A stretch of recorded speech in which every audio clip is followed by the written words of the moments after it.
You know, it's like when you look at your phone's weather app, Right, yeah. you see a little rain cloud icon at exactly, I don't know, 2 p.m. for your specific zip code, and you just know, okay, I need an umbrella. Yeah, exactly. It's totally actionable. Right. It is localized precision, Uh, rain or no rain.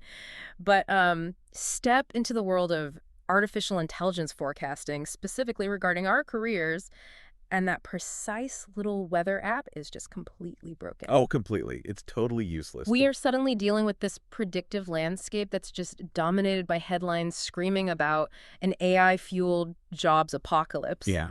And it is vague, it is terrifying, and honestly, you know, it is paralyzing. It really is. It creates this, well, this diagnostic fog, basically. hmm Because when the forecast just says, a massive, unquantifiable storm is going to hit everywhere all at once, you cannot actually plan for your day. Right, you just don't know what to do. Exactly. You either hoard supplies in a panic or you just freeze. hmm And we are seeing entire industries freezing up right now because of this macro-level dread. Well, we are cutting through that fog today. No more sweeping prophecies. Good. We're doing a deep dive, and to all the learners out there listening, welcome!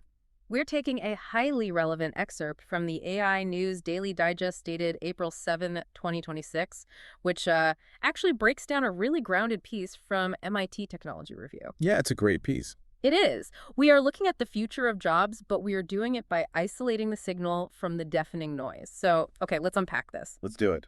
The source text mentions right at the top that the buzz in Silicon Valley is like entirely focused on this apocalypse narrative. Every time an AI model updates, the timeline for human obsolescence supposedly shrinks. What's fascinating here is how the data actually contradicts that panic. Really? Yeah. I mean, when you stop looking at the horizon and start looking at the ground, the MIT piece argues that these broad, sweeping predictions about, 2030 or 2040 are inherently flawed. Because they're just guessing? Well, because human employment simply does not operate in theoretical absolutes. It operates in the micro details, like the daily tedious tasks. Right, which means treating an economic shift like some Hollywood doomsday movie is just deeply unhelpful. Exactly. I mean, an apocalypse implies a sudden, total wipeout, right? The end of the world as we know it, all jobs, gone on a Tuesday. Yeah, it just vanished overnight.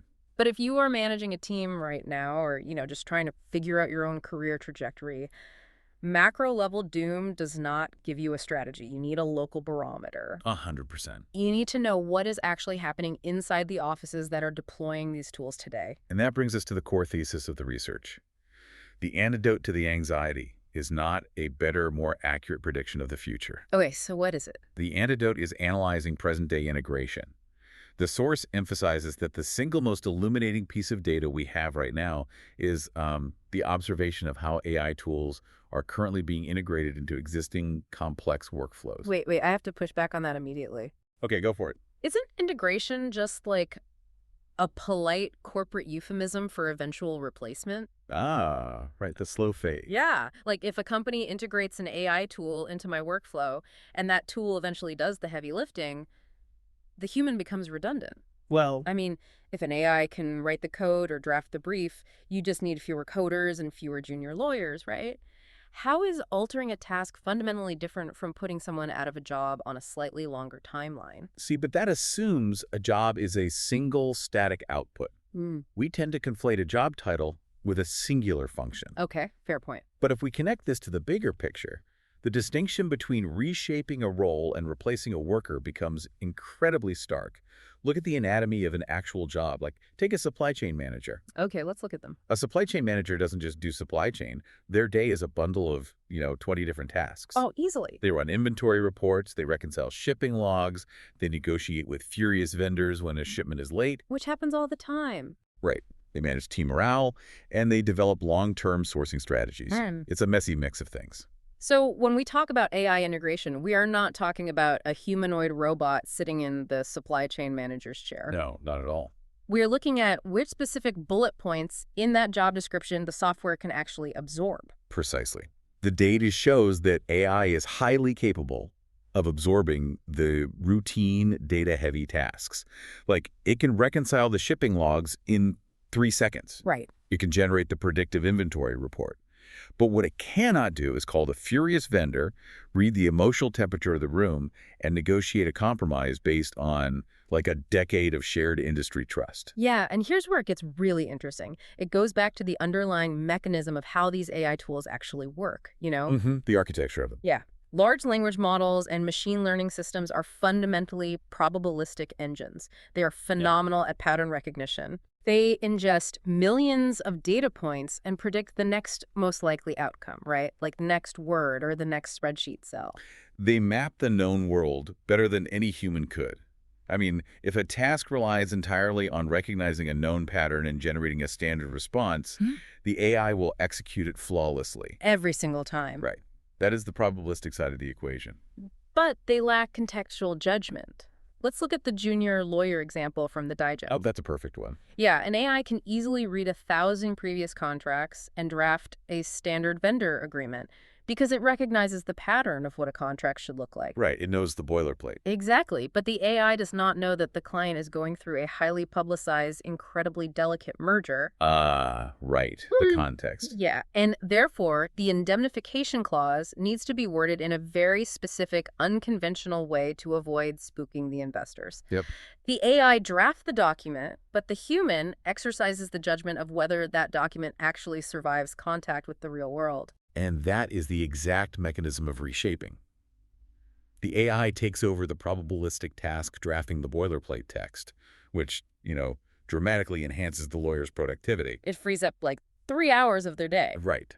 But it does not replace the lawyer, because the contextual judgment navigating that delicate merger is inherently unautomatable by a probabilistic engine. Right, it doesn't have the human context. Exactly. The MIT data shows that when companies deploy AI, they aren't firing the lawyers. They are forcing the role to evolve so that the lawyer spends, say, 90% of their time on high-level strategy and client relations. Rather than manual drafting. Exactly. You know, it reminds me of the introduction of the electronic spreadsheet in the early 1980s. Oh, absolutely. VisiCalc and Excel. Yeah, when those came out, there was a similar panic in the accounting world. People thought software that could automatically calculate thousands of rows of numbers would completely destroy the accounting profession. Oh, there was mass panic. Because, up until that point, a massive part of an accountant's day was quite literally doing manual arithmetic on giant pieces of paper. And the spreadsheet absolutely destroyed the task of manual calculation. It wiped it out, Totally. but it didn't destroy the accountant. By eliminating the bottleneck of manual arithmetic, accountants could suddenly run multiple complex financial scenarios in minutes. Right. They transformed from human calculators into strategic financial advisors. The tool absorbed the routine task and elevated the entire profession. So the distinction between who is at risk and who evolves comes down to the composition of your daily tasks. Precisely. Like, if your entire job, literally 100% of the value you provide to your employer, is tied to a single, highly repetitive, probabilistic task that requires zero contextual judgment. Then the data suggests that specific role is indeed at high risk of being automated away entirely. Yeah, that makes sense. The historical reality is that technology does eliminate tasks. The danger is when a worker's identity and value are tied solely to the task that just got automated. Yeah. The MIT article forces us to look clearly at the workplace and recognize that the vast majority of jobs are incredibly complex, messy, and reliant on human context.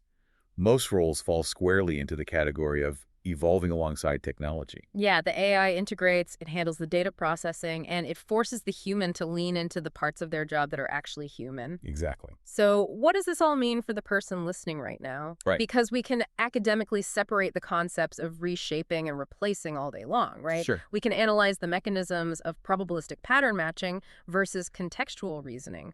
But applying this to our actual mindset, applying it to how we walk into the office tomorrow, requires a major psychological shift. It really does. The source challenges us to stop viewing AI as an existential threat. It challenges us to adopt the mindset of augmentation. And this is not just some semantic trick to make people feel better. It is a strategic imperative. Well, if you view AI as an apocalypse, you operate entirely from a defensive posture. You try to protect your old workflows, you hide your inefficiencies, or you just wait in a state of paralysis for the storm to hit. Basically, you spend all your energy boarding up the windows. Exactly. And while you are boarding up the windows, someone else is learning how to harness the wind. Oh, that's a great way to put it. This raises an important question. Hmm? How does an organization actually prepare for a reshaped future? If an employer views AI strictly as a tool for reducing headcount like, just a way to replace people and save on payroll, they're fundamentally misunderstanding the technology. And leaving immense value on the table. Exactly. The real competitive advantage, according to the integration data, lies in giving your human workforce better tools so they can solve more complex problems. It totally changes the boardroom conversation. Instead of asking, how many people can we replace with this software? The strategic question becomes, which of our critical workflows are currently bottlenecked by routine data entry? And, how much faster could our team move if we handed that bottleneck to an AI? It is a shift from existential dread to practical task management. That is the transition from fear to informed action. And it applies just as much to the individual employee as it does to the executive. Right, because you can do this yourself. Exactly. Every person has the agency to audit their own daily workflows. You can sit down and look at the 20 bullet points that make up your job description. Fine. Be honest with yourself about which ones are probabilistic, repetitive chores and which ones require your unique contextual judgment. Like your empathy or your ability to navigate office politics. Exactly. That is such a powerful exercise for the learner to try. Identify the tasks that drain your time but add very little strategic value. Right. Actively seek out the AI tools that can augment those specific chores. Right. Because if you are the one who figures out how to automate the most tedious parts of your own job, you don't make yourself obsolete. You make yourself the most efficient, high-leverage person in the room. You become the person who has the time and bandwidth to tackle the complex, messy problems that leadership is actually worried about. You position yourself on the right side of the technological shift. The people who thrive during periods of massive industrial change are the ones who understand that tools are meant to be wielded. Right. They do not define themselves by the hammer. They define themselves by what they can build with the hammer. I love that. And the integration data MIT highlights proves that this isn't just theory. This is exactly how the most resilient companies and workers are operating right now. So we have to ignore the broad macro-level predictions shouting about the end of human employment. The future is not going to arrive all at once in some dramatic cinematic event. No, it really isn't. It is arriving quietly, task by task, in the form of software updates and new workflow protocols. And focusing on that micro-level integration allows us to reclaim our agency. We move away from the anxiety of the unknown and focus on mastering the practical realities of the present. We recognize that while the tools of our labor are profoundly changing, the fundamental human drive to solve problems, build relationships, and navigate complex contexts remains entirely irreplaceable. Yeah, adapting alongside technology is historically the only way we ever move forward. Like, the invention of the loom didn't end the need for clothing. Right. It just changed what it meant to be a weaver. But, this leaves us with a really fascinating thought, something for you to mull over after you finish listening today. We have spent this deep dive looking at how AI is actively integrating into the workplace to absorb the routine, the measurable, and the probabilistic tasks. Yeah. We have talked about how it strips away the mechanical bullet points of our job descriptions. Leaving behind the nuanced contextual work. Right. But think about the broader implications of that shift across the entire economy. If AI is ultimately here to commoditize our most routine, data-driven tasks, making basic productivity incredibly cheap and accessible, what does that reveal about the underlying, uniquely human skills that are left behind? I mean, if every company has the same AI tools that can draft contracts, run supply chain logistics, and write code instantly, then those outputs are no longer a competitive advantage. No, they're not. They are just the baseline. The baseline of competition completely resets. Exactly. So the question becomes, how much more valuable are the uniquely human, unautomatable skills about to become? Things like high-stakes negotiation, genuine empathy, creative leaps of logic, and the ability to build deep trust with another human being. It's huge. In a marketplace where all the routine stuff is handled by machines, those messy, distinctly human qualities might suddenly become the most highly compensated and sought-after skills on the planet. It really makes you look at your own daily interactions in a completely different light. It really does. So the next time you see a terrifying headline about the future of work, remember, you don't need to fear the global storm if you understand the local barometer. Thank you for joining us on this deep dive. Stay curious, keep questioning, and keep learning.